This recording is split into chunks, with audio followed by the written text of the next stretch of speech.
Hello and welcome back to another episode of the Health Fund podcast. Today I have the gorgeous Amanda Jackson, who is one of my mentoring clients at the minute. And today we're going to be chatting about perimenopause and a little bit about menopause. So hello Amanda, how are you today? Hi, Orla. Yeah, I'm doing great. Good, good. Amanda is over in New Zealand, so we're on the same time zone. It's so nice to be working with clients on the same time zone. Well, actually, do you know what? The time zone has just changed here in Australia, so I feel like it's actually going to be so much better with it's just opposites of the day really between here and Ireland and the UK. So it's actually so fine. I don't know why I thought it was going to be worse, but I'm already loving it. I was on yesterday, started my day off with calls. And then I was on the phone to my mom and dad, and I was like, this is such a productive day already. So It yeah, will be until their time changes, and then I yeah, think it gets a bit harder. Yeah. yeah, definitely, definitely. But can you tell everyone listening a little bit about yourself and how you got into becoming a nutritionist? Yeah, no problem. I also hail from the Emerald Isle, but I'm further up north, and I moved out of Ireland about 13 years ago. So I did a year in Australia as well, but I was based in Melbourne, and I've been living the last 12 years now in New Zealand. I had a completely different view with like kind of like my health and nutrition about 12 years ago. And I changed my eating habits and my exercise and everything. And I just really developed such a huge passion for the nutrition side of things. I myself had different relationships with like hormonal contraception, and I got really interested in everything female health.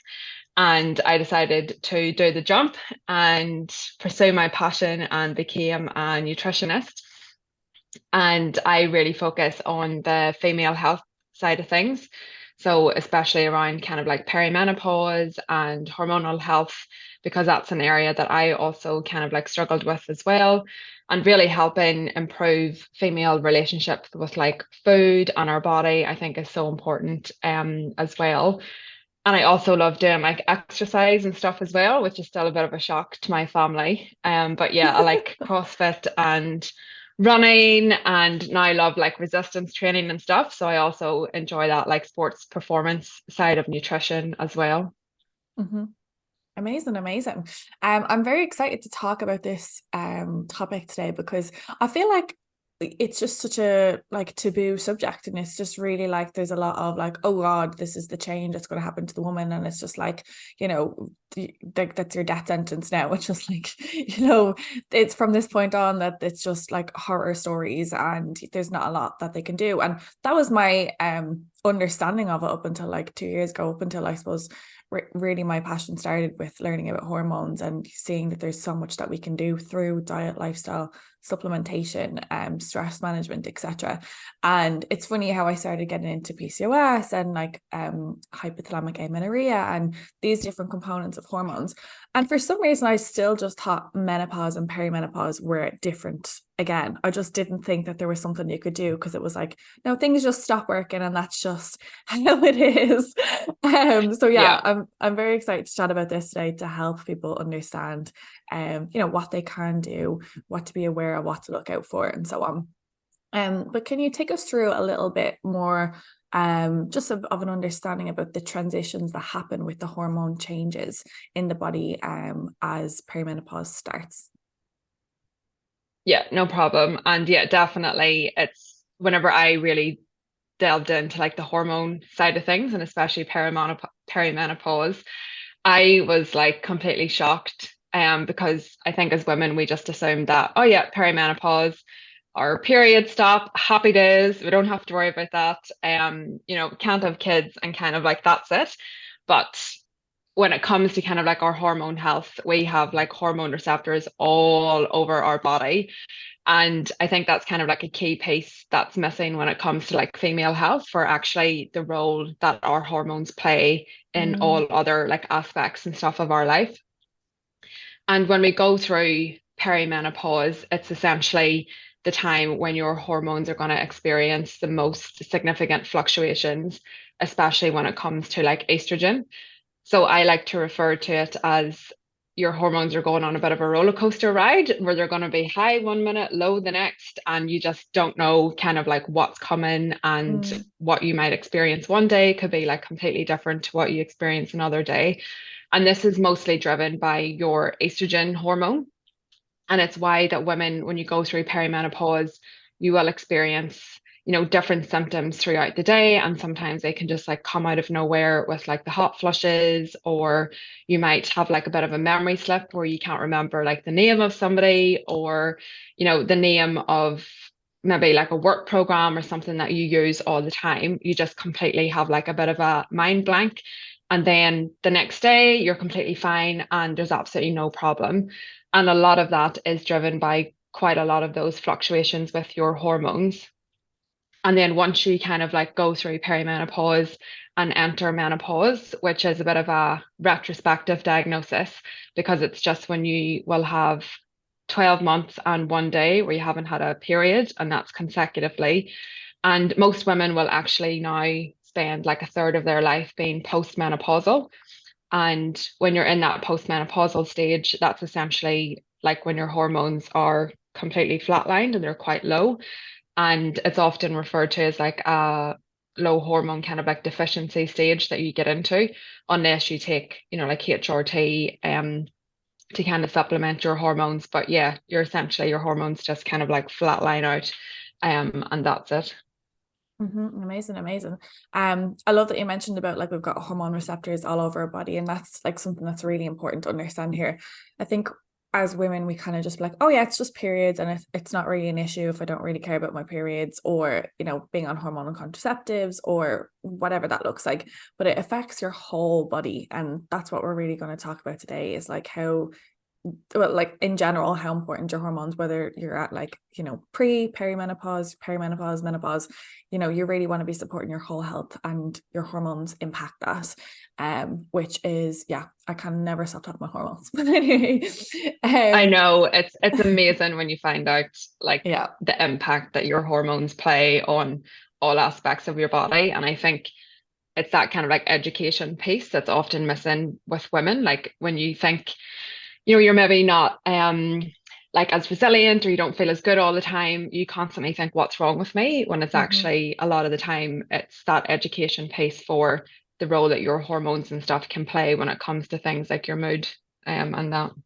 For sure, for sure. And the more we learn to tune into that and have that education, we can actually have compassion for ourselves and our body, and allow for those changes versus beating ourselves up, versus having a victim mindset as well. Um, can you talk us through a little bit about the ages of each that a woman might experience these changes? Yeah. So when it comes to perimenopause, it's quite the average is that most women will kind of start to experience symptoms anywhere between the ages of 45 and 55. And in New Zealand at the minute, the average age that women will go through menopause, so when their periods and that completely stop, is around 52. And I think that's quite similar in the UK and Ireland as well. But it's also important to note that just because that's the average doesn't mean to say that that's kind of the cutoff point for when it happens. I've now, from my experience with quite a few of my clients, I'm saying that actually a lot of women between the ages of 40 and 45 are starting to experience quite a lot of those perimenopause symptoms. And it's often those symptoms that aren't as well known as the perimenopause symptoms. We normally have like the hot flushes and night sweats and your period changes, and that's all there is to perimenopause. But there's actually quite a few other symptoms that are linked to perimenopause as well, which women do tend to start to experience, Mm. earlier when they're kind of like 40. But they're just not picked up as being symptoms of perimenopause, and often they're given other medications, such as maybe like antidepressants and things like that to kind of help, which if it's a hormone deficiency, that's not really the best kind of like intervention to use for that. But there are some rare cases. I think it's about 1 in 20 women will go through menopause before the age of 40. So if you do say that you are kind of like having some of these symptoms, which we can discuss in a bit around perimenopause, it can sometimes, yeah, be that you can experience those even before you turn 40. Mhm. Amazing. And could you give us a breakdown list of the different symptoms they need to look out for? Yep. So we have quite a lot of the well-known ones, which I talked about there, with the hot flushes and the brain fog and also the night sweats. But there's quite a few other symptoms, and this again kind of links back to the fact that our we've got hormone receptors all over our body, and perimenopause for some women, like you can literally be affected from like head to toe. And some of the lesser known symptoms can be things like dry mouth and dry eyes. Some women can experience quite like dry skin, and it can become really itchy in that as well. Your hair texture and that can change, or it becomes like quite a lot more brittle. You also might experience a loss of strength. So you might feel like you just can't lift as heavy as you used to in the gym. We also have things like your memory loss. So you might actually find that you just can't remember like basic things as well. Some women can also have like a bit of a loss of confidence and that as well. And that can sometimes come from that like brain fog and different things, especially if you are in like work, and normally women Mm. of this age are more senior positions. And I've had actually quite a few clients that have really got a knock to their confidence because of the brain fog. They feel like their memory just isn't as sharp as it used to be. And that can be a key role with the hormones and stuff as well. They can also experience quite a lot of like migraines, headaches. You can also experience low libido as well, which people don't think are linked to perimenopause. And there is also sometimes you can get like an increase in your anxiety. And so there can be quite a lot around the mental health side of things as well, where you may experience a bit more low mood. You're not producing as much progesterone as you used to, because you may not be ovulating every month. And that can be really useful for helping to have that calming effect on us. It helps with our resilience, being able to deal with stress. So you might find that you are more stressed out with different situations that you maybe used to be able to handle a bit better. So yeah, those are kind of like some of the other symptoms and that to look out for as well. My heart is literally like, oh, thinking about women like in work and the pressure on women that like if you just think about women's journey like in the workplace, they're expected to do everything the same as men are, but they may have PMS, they may be pregnant, they may be experiencing perimenopause or menopause. Like we're just fucking queens, but yet would be the hardest people in the world on ourselves. And it's just like, oh my God, like how are we out here in society trying to function as normal with these changes in our I know. hormones? Yeah. And it is often like when you go through like perimenopause and you have these changes, and you have all these different stresses and stuff, and we're so critical on ourselves as women. That's one thing that Mm, I've noticed. Like we're so hard on ourselves, but because we don't understand the things that are going on in our body, the hormones, like how all of these different things kind of impact us, we don't have that self-compassion piece. And that's one of the things that I am like so passionate about, is the education and actually just helping women to understand yeah, like this is what's going on in your body. Like it's fine, you for the next couple of months or the next few years, you might not be as resilient, you might be a bit more sensitive to stress, but acknowledge that and give yourself self-compassion, and then actually say, okay, what are, things that I can maybe outsource, like talk to your husband, like talk to your family members, because if you're going through it, and if this was a friend, you would want to be helping and supporting them in the same way. And it's the same with like husbands and different things and that as well. Like I run courses and stuff on perimenopause to help with this education piece. And I've actually had a few women say to me, it was actually my husband that encouraged me to go on the course and actually learn a bit yeah, more about it, which is fantastic. That men and stuff are also being more interested and actually want to support their partners and make sure that they're happy and healthy, because yeah. when we're not happy and healthy and happy, then that makes it quite hard as well for like not ourselves but also everybody. Absolutely. And I think also there's an idea as well, get the men involved, get them understanding what's going on in their woman's body. But yeah, no, my heart's and like literally like just to emphasize what you said about the compassion, like and I also want to say as well, like the education is so important, but the implementation is also so important. Like really, like we can be listening to all the resources in the world, the podcasts, the books, whatever, it's the implementation that's so important, and that's how working with a coach can be literally transformational. We're going to give you some tips today about how it shows up in different aspects in the different areas of your body. But can you first walk us through, I suppose, how someone can go about getting this investigated and diagnosed? Because there's no set test as such. So can you help people understand, I suppose, what that might look like, that process, and getting support from a doctor? Yeah, no problem. Yeah, so it is again female health. Of course, there's no definitive test, the same with PCOS. If this is a male problem, I'm sure they'd probably have a test. But anyway, um, yeah, so normally what I would suggest for women, if you do think that you are going through perimenopause, is to start to keep a little diary for actually how you're feeling and the different symptoms and that you're experiencing. Um, like some of the symptoms and stuff that I talk through, that's only like some of them and stuff. There is like a whole range of different symptoms. So it could just be, saying I'm happy if anybody wants to like have a symptoms questionnaire. I've got one of them which we can maybe attach in the show notes that women and stuff can use at Amazing. least as a starting point, and really just try and track and say, okay, like what are you experiencing your symptoms? Like how does it go over, at least maybe like a month's period? Are the symptoms becoming more severe? Or, you getting more symptoms that are added to the list? And that allows for a richer conversation with your doctor to at least show the progression of the different symptoms and that you're having, and going in with a bit more information around kind of like perimenopause and the different symptoms also kind of helps with that conversation with your doctor. If you're over 45 and you have a few of these symptoms of perimenopause, normally it is quite a straightforward kind of like diagnosis. Your doctor will normally just acknowledge the fact that, yep, you're at this age, you're over 45, you're having the symptoms, you're perimenopausal, and then it will be, okay, like how severe are your symptoms, and then look at the different options such as like HRT. But if you're under 45, ideally your doctor should do some additional blood tests.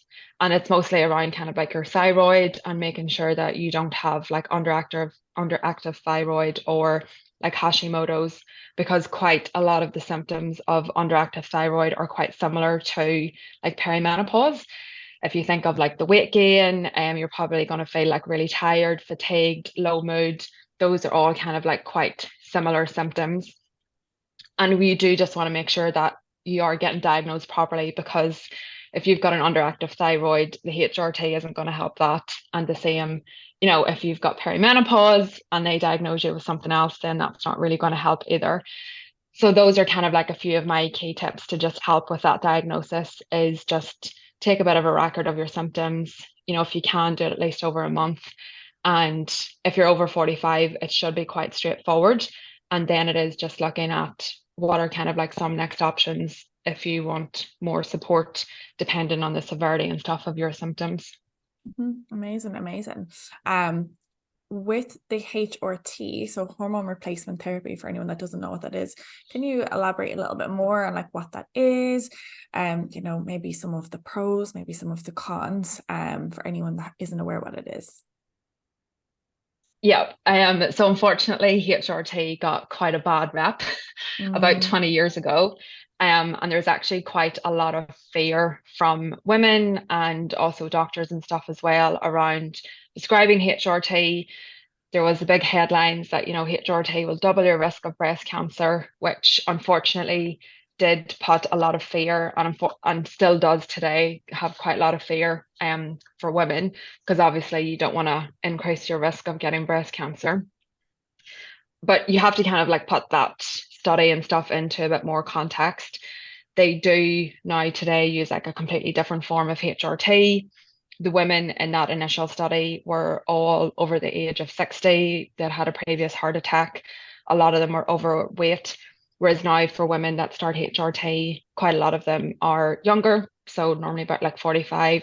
They don't have the same health complications either. And with the risk of the increase in breast cancer, it goes from two in that study, it went from 2 in 1,000 women to 4 in 1,000 women. So again, it's just kind of that whole looking at actually digging into what the research says. But there are quite a few things that, you can do in life in general that can actually offset that little bit of increase in risk. So if you think of like being overweight, if you smoke, if you drink alcohol regularly, if you don't do any exercise, all of those lifestyle factors also increase your risk of breast cancer as well. And there are quite a few things that you can do to kind of like offset a bit of that risk as well. And with the HRT that they use now, the risk of breast cancer really does relate to the type of HRT that you're taking and also the duration that you take it as well. So it's not quite the same as when they did it, like kind of like 20 years ago. Thankfully, medicine and that has moved on quite a bit. Mhm. And with HRT, if you are a woman that still has your womb, you will need to make sure that you take both estrogen and progesterone. And that's really taking the progesterone to really protect your uterine lining, and so that you don't develop uterine cancer as well. And then if you have had a hysterectomy, you may only be prescribed estrogen. And both of those hormones come in like lots of different varieties. And mostly when it comes with estrogen, you can take it as like gel, patches, sprays, tablets. Like there's so many different varieties. And if you do take it as like the gel or the spray, it normally allows for a bit more flexibility for the amount that you can apply. So there's lots of different ranges and brands and types that you can use to make sure that you get one that suits you. And then when it comes to progesterone, it's the same thing. You can have lots of different synthetic forms. You've got your micronized progesterone. Utrogestin is, I think, probably one of the most well-known and taken for women. I know in New Zealand and the UK and stuff as well. And you can also use the Mirena coil as part of your progesterone treatment as well, which is great. And most GPs and menopause specialists may just prescribe your estrogen and progesterone to start with. But as we talked about, one of the key hormones, testosterone, is also really important in females. And that can also be something that can be discussed with your doctor or your menopause specialist if you do find that your energy levels or your brain cognition and stuff just isn't as sharp, or if you're still having a bit of a low libido. And this is where testosterone as well can be a great kind of like cherry on the top for your HRT. And interestingly, Australia is actually the first country that has licensed female testosterone Oh, cream. wow. Oh my God. Yeah, Okay. so it's I, ahead of its time. I love to hear it. They are with the mushrooms as well. Yeah, But no, thank you for sharing it. And I think a really important point is as well that, you can kind of play around with that and like have these conversations with your doctor, kind of similar to the pill, to see what's working for you, what's not working with you, like what doses, what forms, etc. It's not like a one size fits all, and it's really to make sure that you're benefiting from it as well, and it's suiting your body too. And not being afraid to advocate for yourself, although sometimes it can be a little scary, but you know your yeah, body, and you have to be able to be the one that's in the driver's seat, unfortunately. And as always with every conversation about doctors, if you're not getting the support you need from your doctor, change fucking doctors. But definitely. I think that's such an important point with the testosterone and with like training and body composition and stuff. What a lot of women don't realize is the changes in your ability to like build muscle, maintain muscle, your strength and all these different things can change. So your body composition can also shift as well. And your body composition can change due to the switch in hormones. So a really important factor is your training and also blood sugar regulation or balancing, or insulin resistance. So if anyone has PCOS, you would have heard me speak about insulin resistance and insulin sensitivity. And those changes can be present in perimenopause and menopause as well. We really want to be looking at balancing blood sugars. We really want to be supporting meal frequency, not leaving so long in between your meals. I suppose if memory is an aspect for you as well, what I always tell clients to do is set reminders on their phone of alarms to try and have consistency with your meals as well. Trying to eat enough protein. So like the composition of a balanced meal is eating protein, eating fibrous carbohydrates.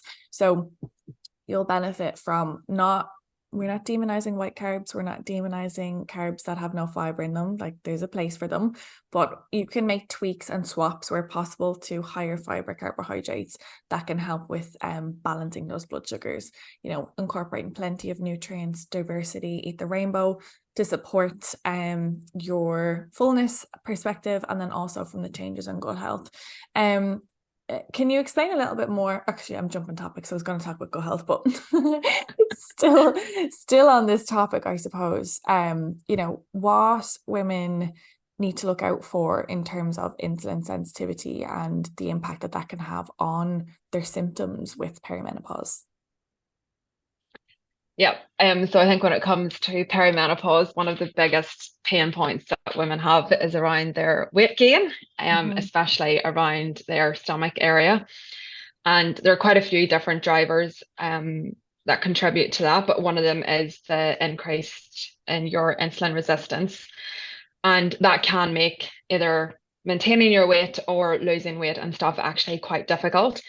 And often what I kind of teach women is when you go through perimenopause, your body and how your hormones aren't the same as when you were like 20 and 30.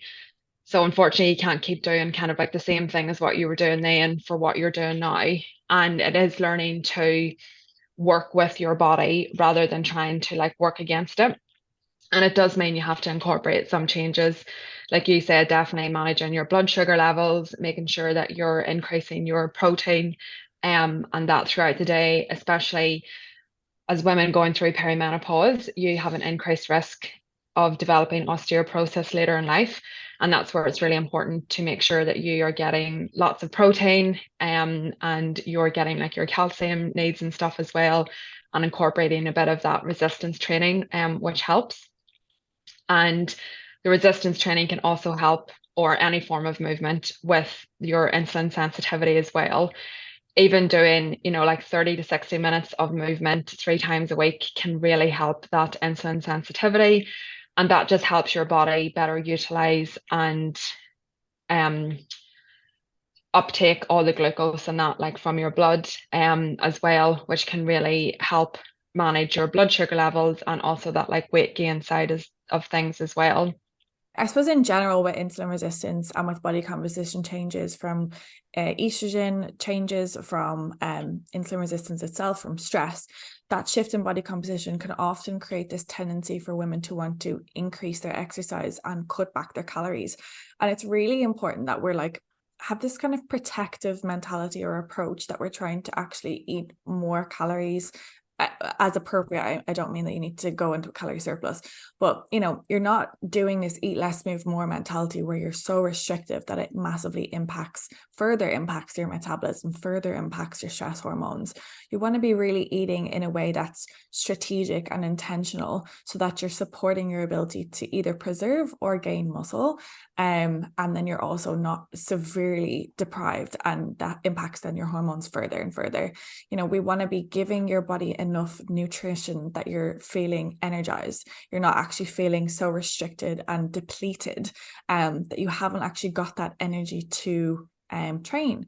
And we want to be supporting the likes of the resistance training, not going towards like, like what doing hours of cardio and really pulling away from or moving towards this mindset of burning calories. Okay, we want to move away from that and move more towards building muscle.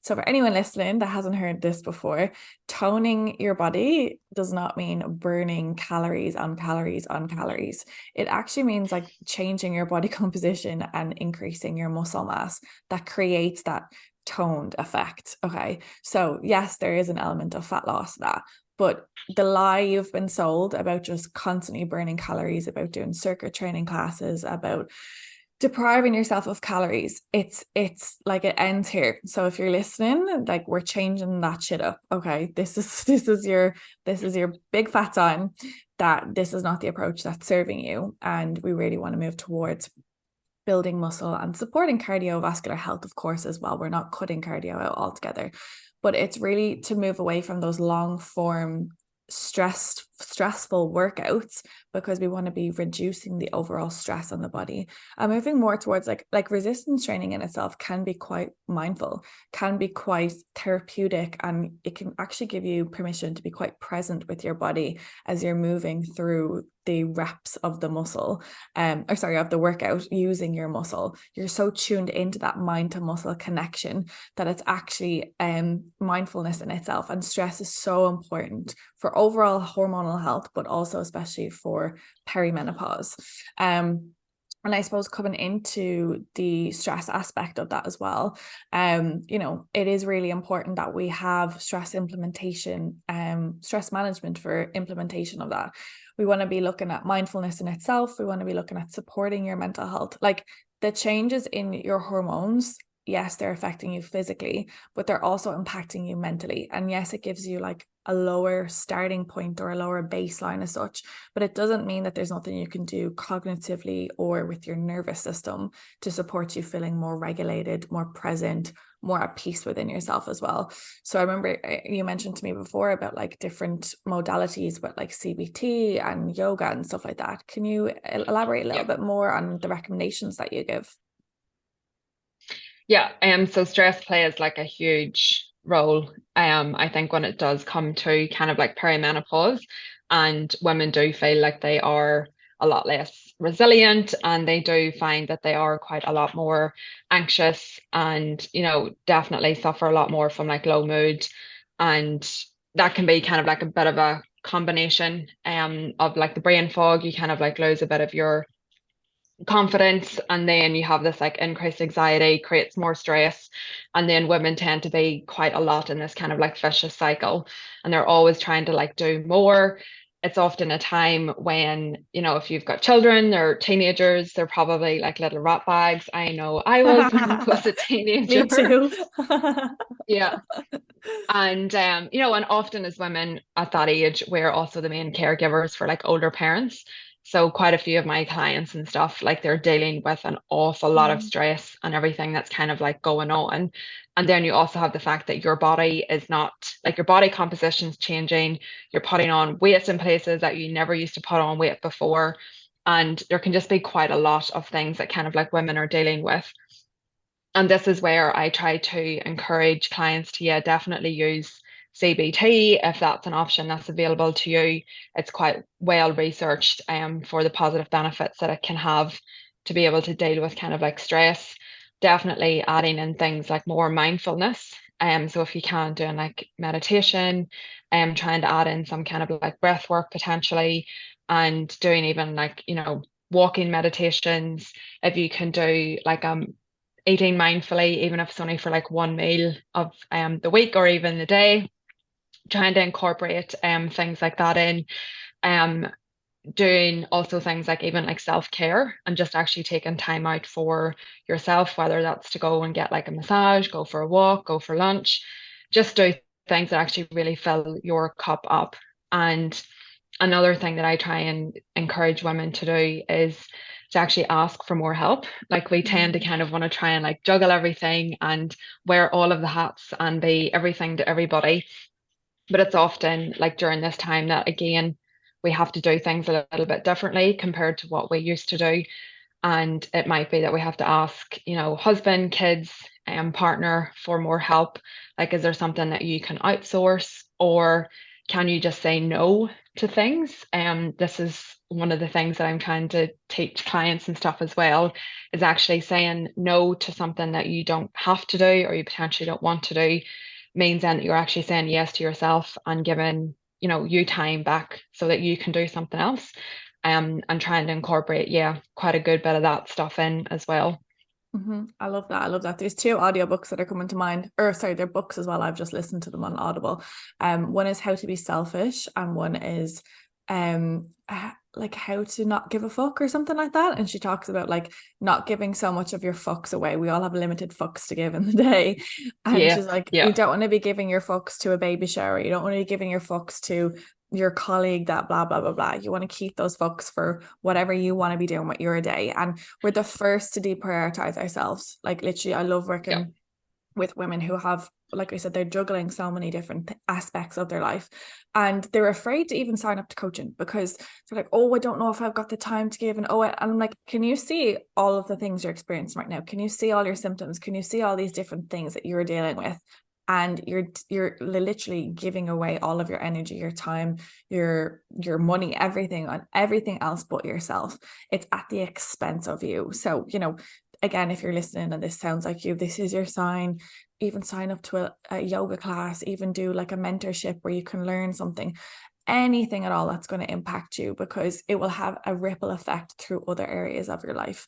And even if it's an hour a week, you can absolutely afford that time. And I love what you said about ask for help. Bring in the troops. If you need some time, if you need some rearranging your schedule, make it fucking happen and get someone else to take the responsibility. But this definitely. is Boundaries. boundaries, yes, yes. This is also a time where, the changes in your mental health and then the changes in your estrogen, you can experience shift in your gut health. Women may have gut health issues for the first time in their life. Some of them, you've been dealing with it for a while. Shout out to my IBS girlies. But, the changes in your gut health due to the changes in estrogen is something that needs to be supported. Women may experience constipation for the first time, that kind of slow metabolism as well. Or sorry, not that you have a slow metabolism, the decrease in your metabolic health. And especially, I want to really make this point while I've brought it up. You will get a slow metabolism if you punish your body. You will get a slow metabolism if you continue to deplete your body. Eat as low calories as possible, over exercise, and don't nourish yourself and don't support your sleep and basic basic human needs. What I always say to clients is, babies will scream and cry and toddlers will give them their food, will change their nappies, will put them to bed. As we grow up, we're expected to provide our own needs for ourselves, and at some point that gets lost. At some point diet culture jumps on board, poisons our brains and tell us, ignore that hunger. That's a basic human need, but Yeah, that's not important. Trying to be skinny, chasing dieting, that's all more important. So support your health. Take a health first approach, and that will have a knock-on impact with your metabolism, your energy, your mood, etc. But I suppose just with changes in gut health, it's really to look at diversity for your gut microbiome and really trying to incorporate the rainbow. If you do have any gut issues, it is worth seeking support with that. You may benefit from certain supplements. You may need to have a look at certain trigger food that you may be experiencing due to that shift. You may need to take a probiotic as well. Other components, I suppose, with like I know you mentioned to me about sex drive and hmm, libido. Is there anything that they can do to support, I suppose, like vaginal dryness, that drop due to estrogen and testosterone? Is there anything, any tips that you have? yeah. So even if you didn't want to take HRT, or even if you are taking HRT, they refer to HRT as like systemic, which means because it impacts like your whole body. But if you are suffering from like a low libido, unfortunately, kind of one of the main ways to solve that is actually to get some more kind of like testosterone. So it might maybe be again like having a discussion with your GP, and saying if that's an option that you can get as well. But if you do find that you are suffering from like vaginal dryness, and it's not only for like the libido and the sex side of things as well, because when you do have, like a bit of a dry vagina and stuff, it can actually make like wearing clothes, sitting down, going for a walk, actually really, really uncomfortable, which again really impacts your like quality of life and stuff. And there's lots of things that you can do on that front as well. There's lots of like vaginal creams. You've got pessaries and stuff with like tablets, you've got O-rings and that you can use that really helps support and lubricate your vagina and stuff quite a bit more, because that can also impact, you may find perimenopause, one of the other symptoms is actually like an increase in UTIs and bladder infections. And that again is to do with that decrease in estrogen, because you're not producing as much. The wall in your vagina and your UTI can actually become quite thin.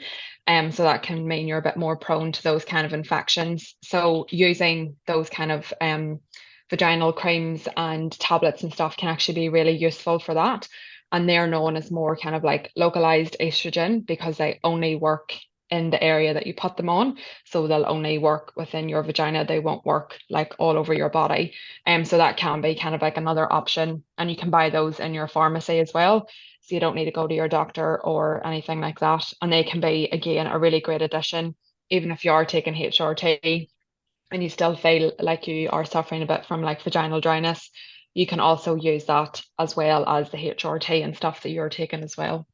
Amazing, amazing. And you're like, it's so interesting that you could stop the conversation at libido and that doesn't matter, that's not important to me, because I suppose if you have low libido as well, you might not be interested, so it might feel irrelevant, but Yeah, that is important. I'm going to talk about pleasure in a second, but I really love how yeah, you touched on the quality of life. That's really, really important. I think the quality of life discussion is always just like wiped off the table, and it's really just seen as like, oh, just get on with it. It's just like a thing you have to accept.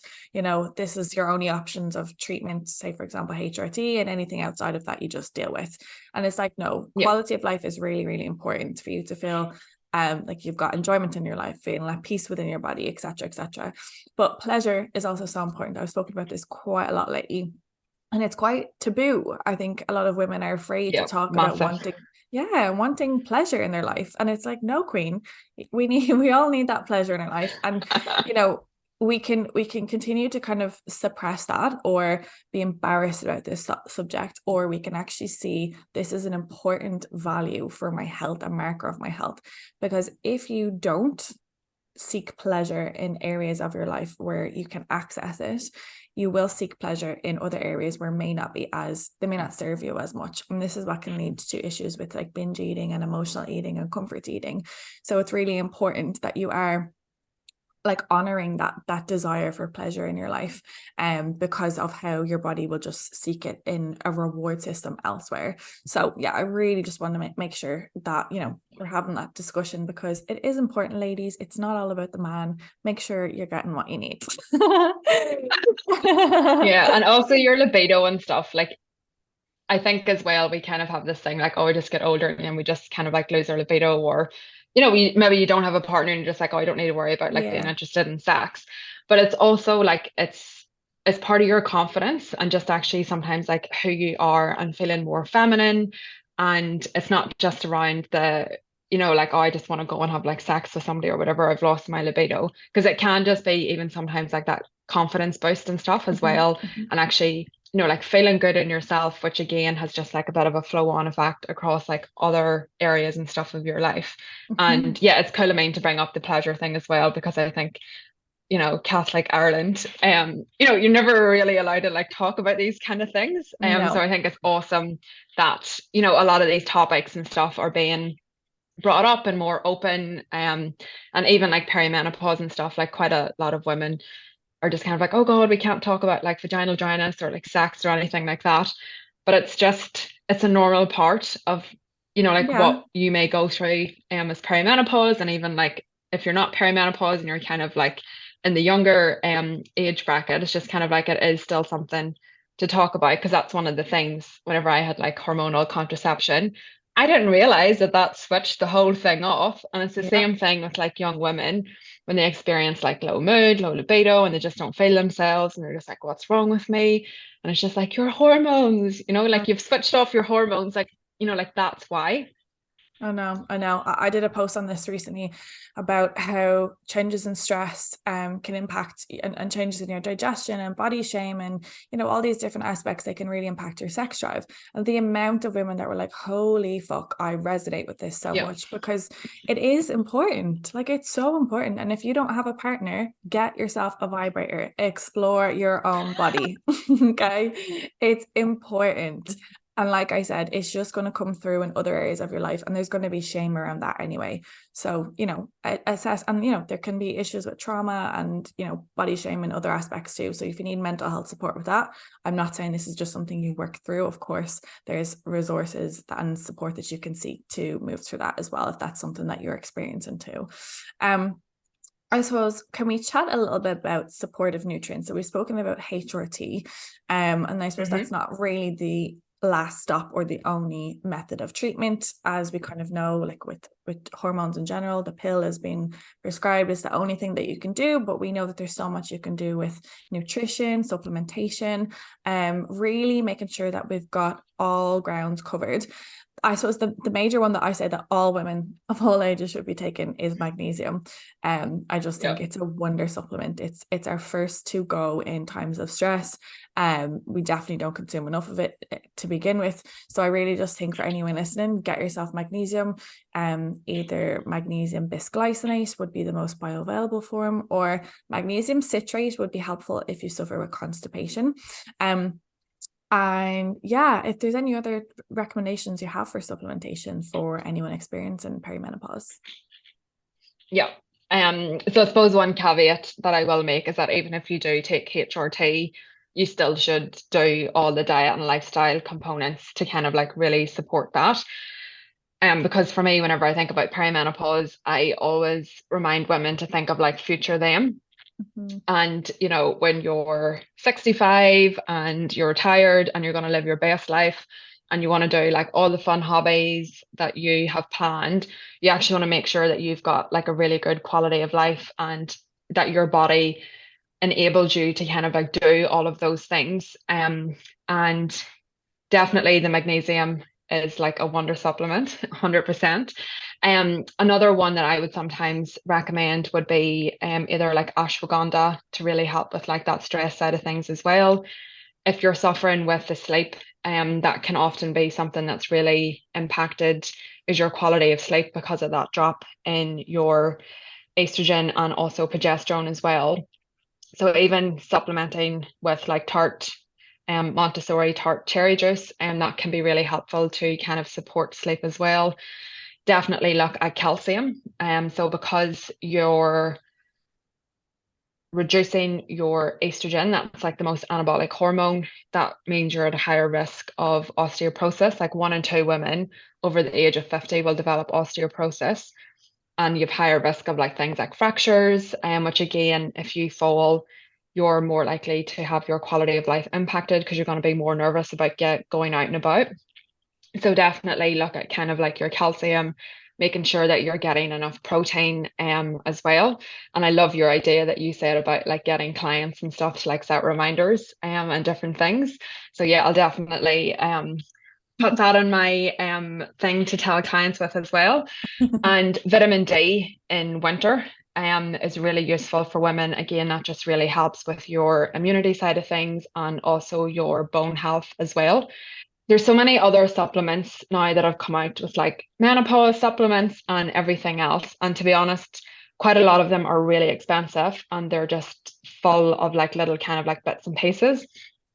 And apart from those kind of like main supplements, I would either focus on those and actually just focus on getting like kind of like the pure supplements. So like your magnesium, like spending actually that money and getting like the proper biglycinate form, which is more kind of like bioavailable than wasting money on like a supplement that has maybe like 10 or 20 different things Mm, that may not be beneficial.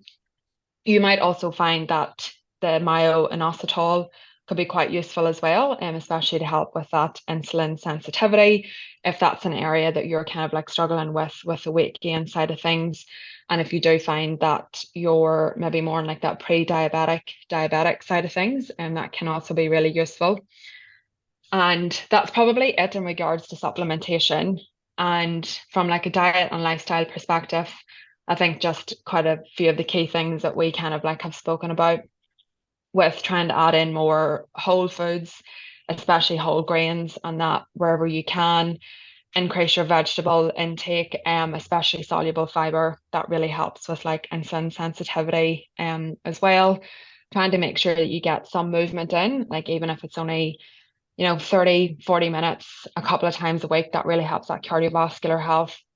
Definitely try and incorporate some form of like resistance training. Really look at your kind of like your bone mass and stuff as well.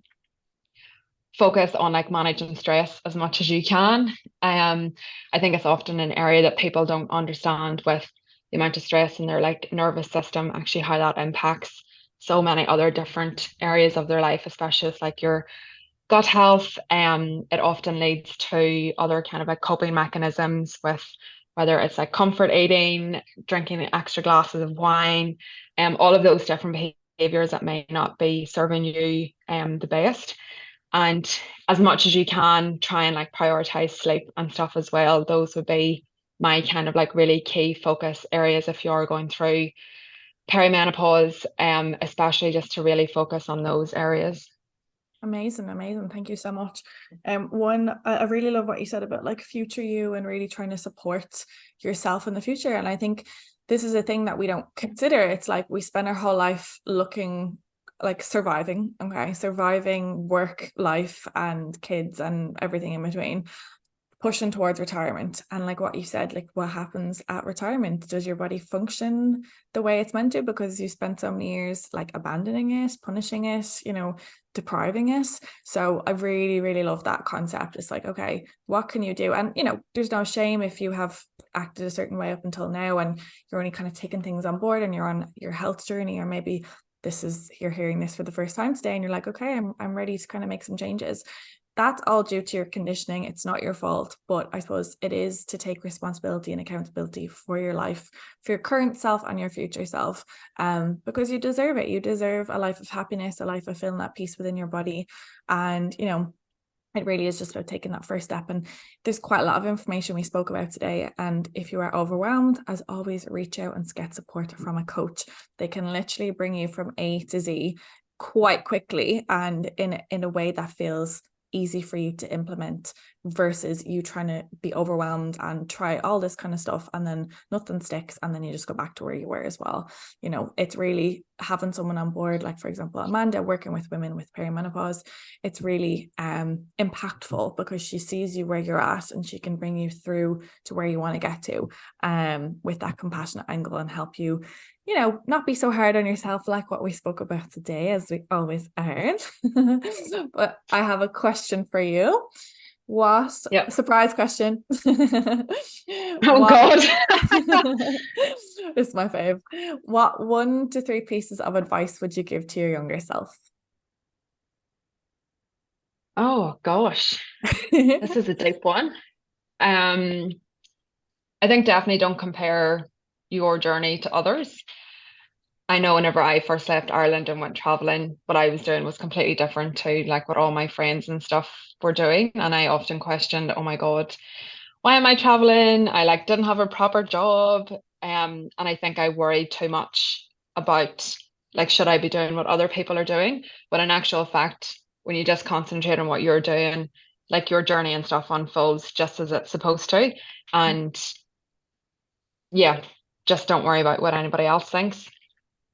My second piece of advice to younger me would be to not worry about timelines.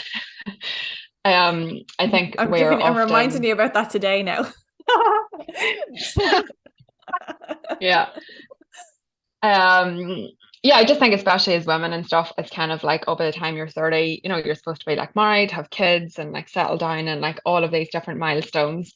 And that's one of the things that I'm kind of learning now is that actually there is no timeline and everything will happen when it's supposed to. And, like I've started a completely different like career and stuff in nutrition. I didn't think that that was ever going to be like a thing. I thought I'd do like one job and kind of like that would be it. So it's just, yeah, scrap the time frames. They're just not applicable. So do that. And My third piece of advice would be to just enjoy like the whole journey and stuff, and like don't think that you can't achieve anything. Like I would never have thought whenever I first left Ireland, I thought I was only going to go for like a couple of months over to Australia, and that would be it. I didn't think I was going to like it. I didn't really actually think it through. I just kind of like left, and that's probably one of the things is just yeah, just go for it. Don't overthink it too much because I never thought I'd end up in New Zealand living here and having this lifestyle. So yeah, just sometimes don't overthink things. And actually, yeah, that would be Mm. my third one. Don't overthink things. I love it. Follow the intuition. Don't let the logical brain tell you all the reasons why this is a bad thing to do. Just follow that intuition because you never know where it'll take you. Like, I love that so much. Thank you for sharing.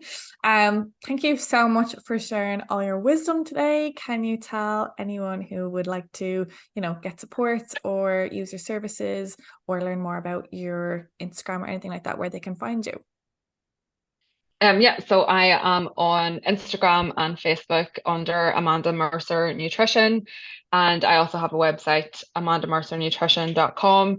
So if you did want to find like out a little bit more about me or how I work, you can always go on there or send me a DM on Facebook or Instagram. And yeah, I often share quite a lot of information around perimenopause and different things to kind of like help yourself and just on female health and that in general. So yeah, lots of free information and stuff on there as well. Amazing, amazing. Thank you so much. As always, if you found this episode useful, share it on to someone else who will find it also useful because we want to spread this information so that women feel empowered to support themselves, not disempowered and out of control and almost like an alien in their own body. So it's really important to, share the love as such. And as always, if you found this episode helpful, would really appreciate any likes, rates, subscribes, etc. on Apple and Spotify. So yeah, go give Amanda some love and I will see you on the next episode. Bye.